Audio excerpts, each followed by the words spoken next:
Olá, eu me chamo Lisandra Evelyn, sou bacharel em Gestão Ambiental formada pela Universidade do Estado do Rio Grande do Norte, UERN, mestre em Manejo de Solo e Água pela Universidade Federal Rural do Semiárido UFESA e atualmente doutoranda do Programa de Manejo de Solo e Água da UFESA. Também faço parte do PRH 55.1, intitulado Estratégias Sustentáveis na Indústria do Petróleo, Gás Natural e Biocombustíveis, e venho apresentar para vocês a minha pesquisa que será desenvolvida, intitulada Utilização de Materiais Alternativos de Baixo Custo para Tratamento de Água Produzida do Petróleo, visando seu reuso no cultivo de mudas de reflorestamento, e orientada pela professora doutora Jeane Cruz Portela.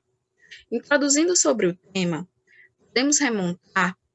e contextualizar a questão da água produzida desde quando foi perfurado o primeiro poço de petróleo até os dias atuais. De lá para cá, a demanda pelo recurso aumentou significativamente e também, aliado a isso, avanços na indústria do setor petrolífero, avanços significativos para o setor. Porém, aliado à demanda crescente e aos avanços, gargalos também precisam ser ultrapassados, ainda não foram ultrapassados e precisam ser ultrapassados, configurando-se problemáticas que precisam ser solucionadas. Podemos confirmar essa informação com essa estimativa que fala que o consumo diário mundial de petróleo aumentaria de 85 milhões de barris em 2006 para 106,6 milhões de barris em 2030,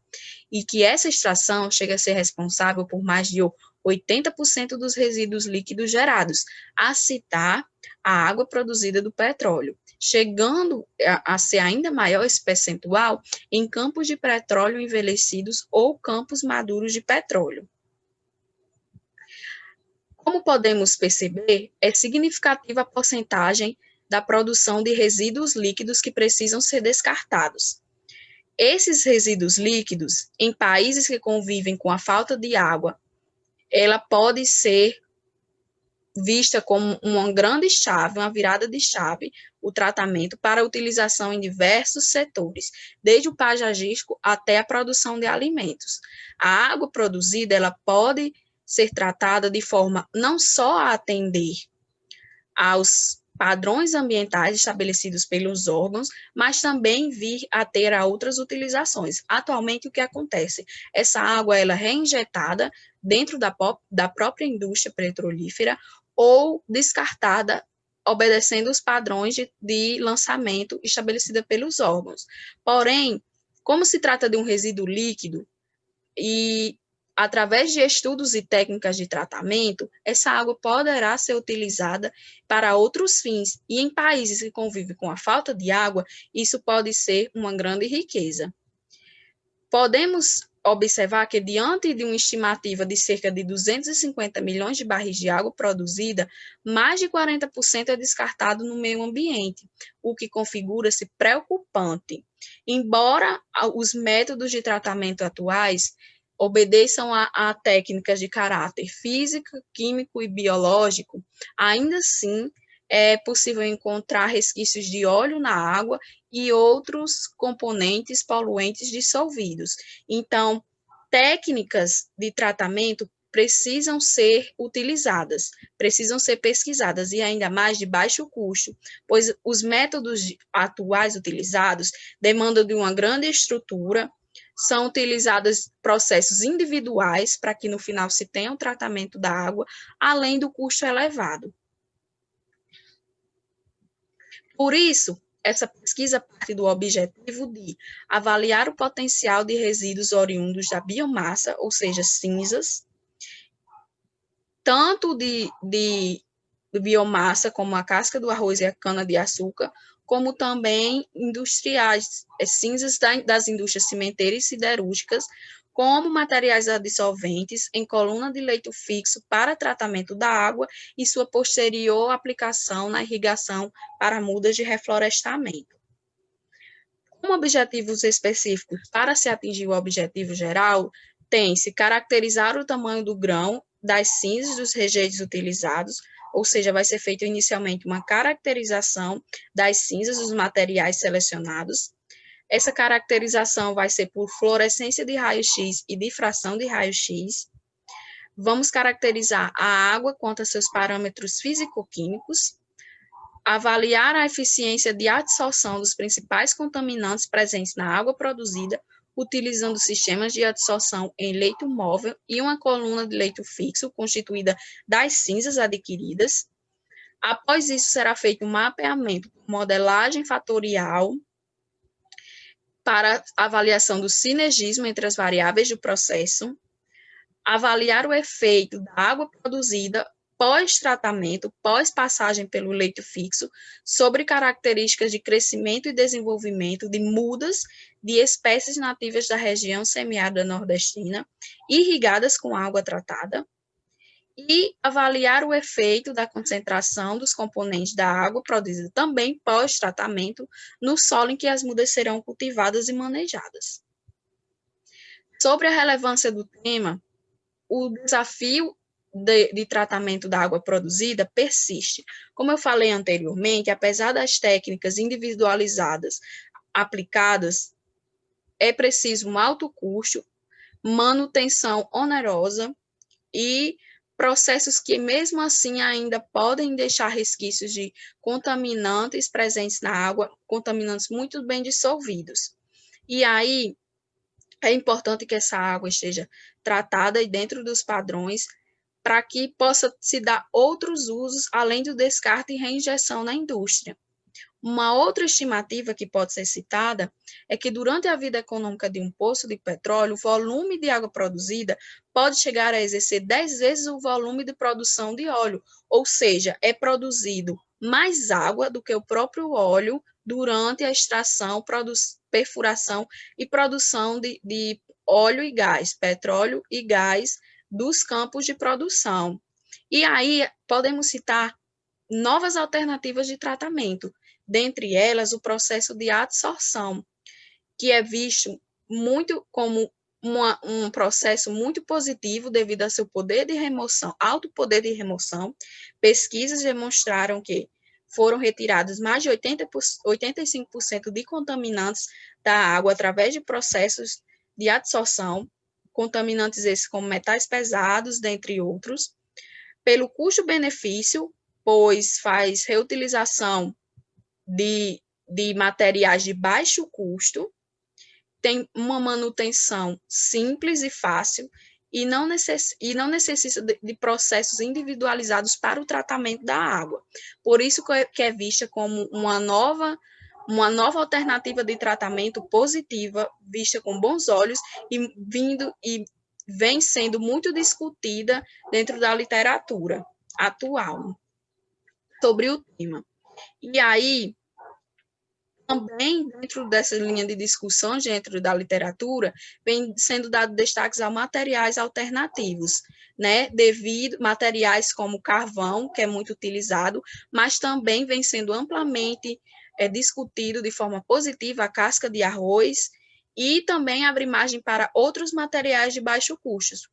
E aí, por que que eles vêm tendo esse destaque? Devido às suas características atrativas para processos adsortivos, devido à sua alta superfície específica, ou seja, esses materiais alternativos apresentam alta superfície específica, estrutura porosa e elevada concentração de elementos como dióxido de silício em sua composição, que é considerado muito benéfico para o processo de adsorção de contaminantes. E aí entra a contribuição dessa pesquisa para a indústria petrolífera e para a região. É uma pesquisa que, além de se estudar uma alternativa de tratamento de baixo custo, com materiais alternativos, como a cinza da casca do arroz, a cinza da casca da cana-de-açúcar, e de indústrias encontradas aqui na região, como a siderúrgica e a cimenteira, ela pode proporcionar, ao final,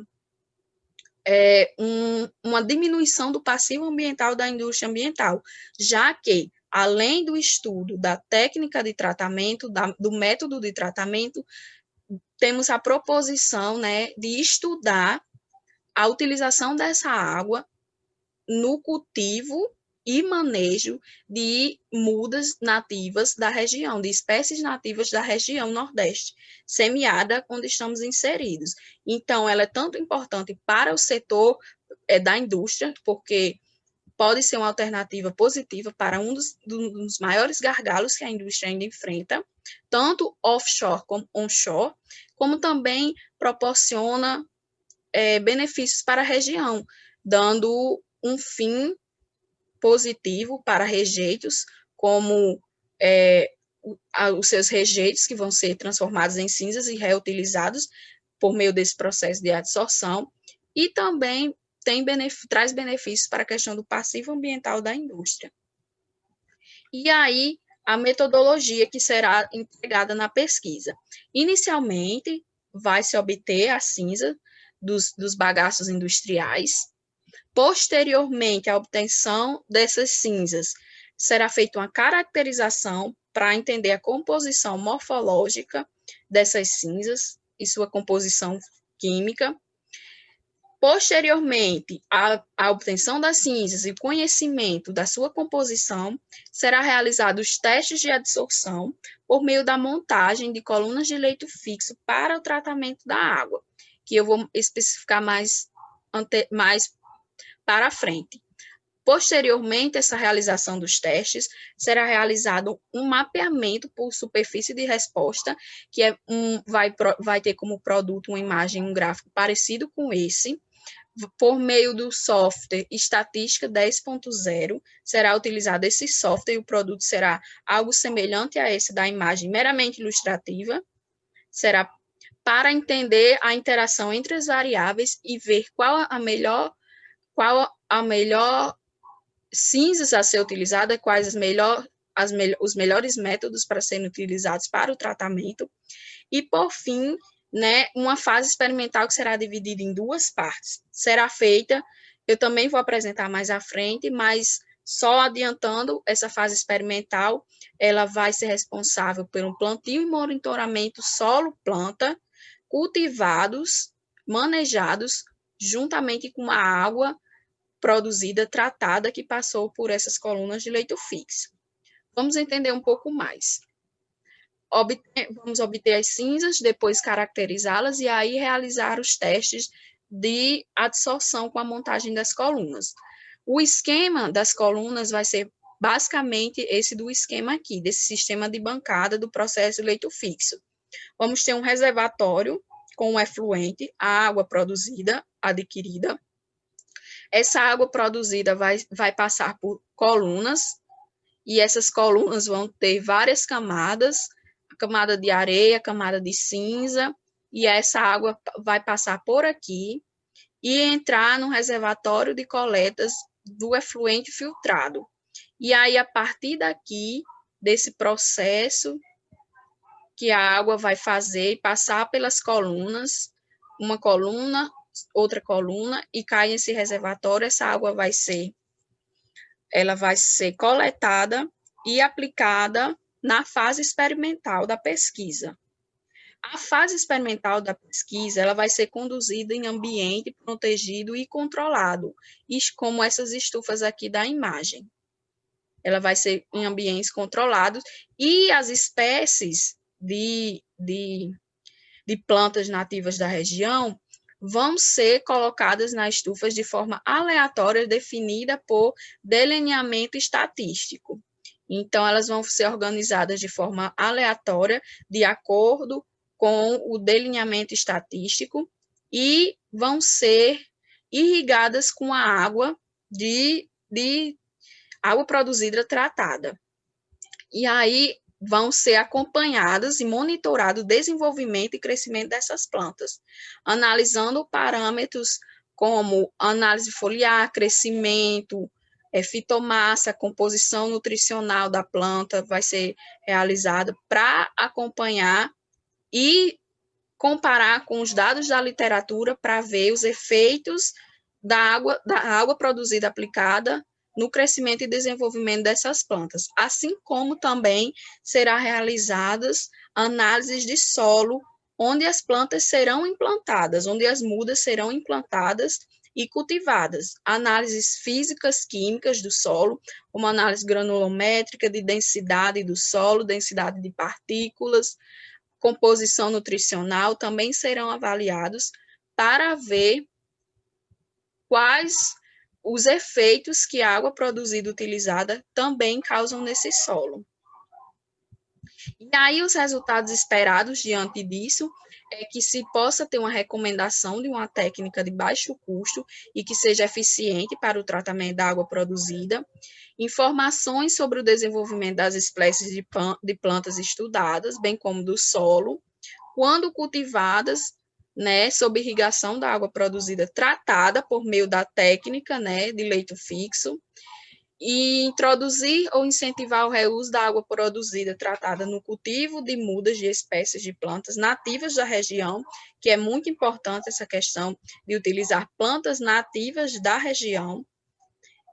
para reflorestamento de áreas, por exemplo, áreas desmatadas, até mesmo para a instalação de indústrias do setor petrolífero, visando a minimização dos passivos ambientais desse setor.